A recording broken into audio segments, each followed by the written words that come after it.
L'honorable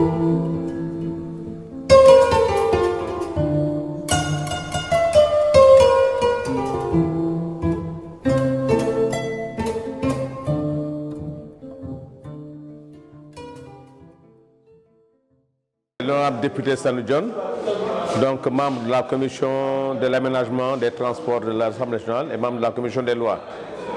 Donc aujourd'hui, on est heureux de participer à l'atelier de Enda Tiers-Monde par rapport aux enjeux qui se posent au niveau du climat. Donc c'est un encouragement à remercier Enda de toujours nous associer à ces travaux.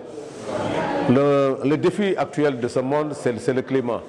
Ce qu'on a pu tirer comme enseignement par rapport aux enjeux, c'est très important, c'est la prévention.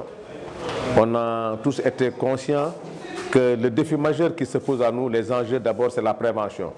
Tant qu'on n'intervient pas dans la prévention, ce sera un problème, on sera toujours dans le curatif.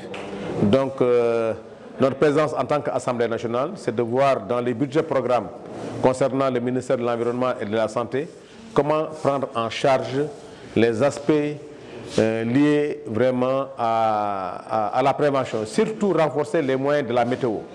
On s'est rendu compte que la météo n'a pas les moyens nécessaires pour jouer son rôle, parce que tout ce qui est changement climatique lié aux inondations, cela veut dire que lié aux inondations, cela veut dire que dans le cadre de l'aménagement des territoires et dans les autorisations de construire, il faut en amont les visas de l'ANACIM ou de la météo. Aussi sur le réchauffement climatique, il est bien noté que par rapport à l'aspect caniculaire, là aussi il faudra agir en amont. Quand il y a canicule, la première mesure à faire, c'est de voir comment faire pour éviter la pollution automobile.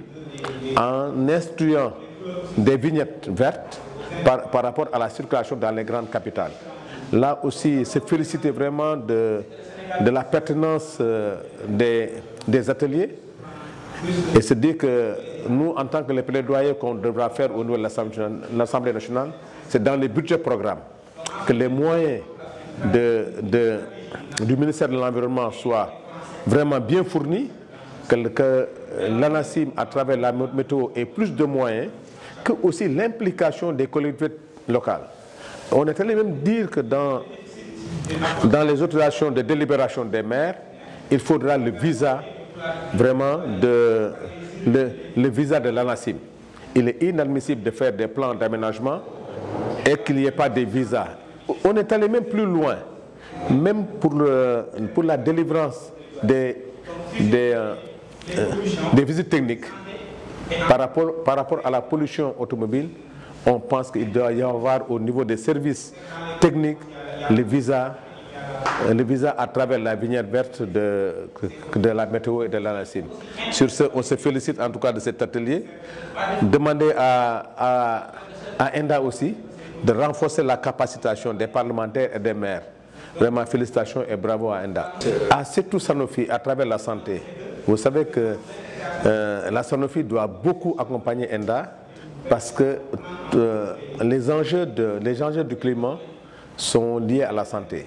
Tout ce qu'on vient de développer à travers la pollution, parce que la pollution automobile, ça favorise le cancer, tous les problèmes pulmonaires, la santé de l'enfant, tout cela. Cela veut dire que Sanofi, aussi, on a constaté aussi que si on n'agit pas sur le préventif, le curatif est plus cher en matière de santé.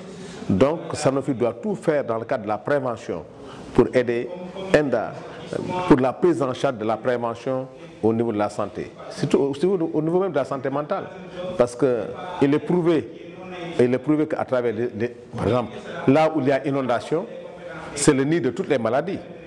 Raison pour laquelle Sanofi doit faire le maximum possible pour en tout cas son intervention soit dans la prévention. Là aussi, c'est un plaidoyer qu'on fera au niveau de Sanofi pour augmenter les moyens de Enda pour vraiment travailler, parce que le mal de l'Afrique, c'est la prévention. On est plus dans les plans hors sec, on est plus dans le curatif. Mais si l'Afrique parvient à jouer dans la prévention, Je pense que Sanofi, c'est un enjeu majeur qui doit relever.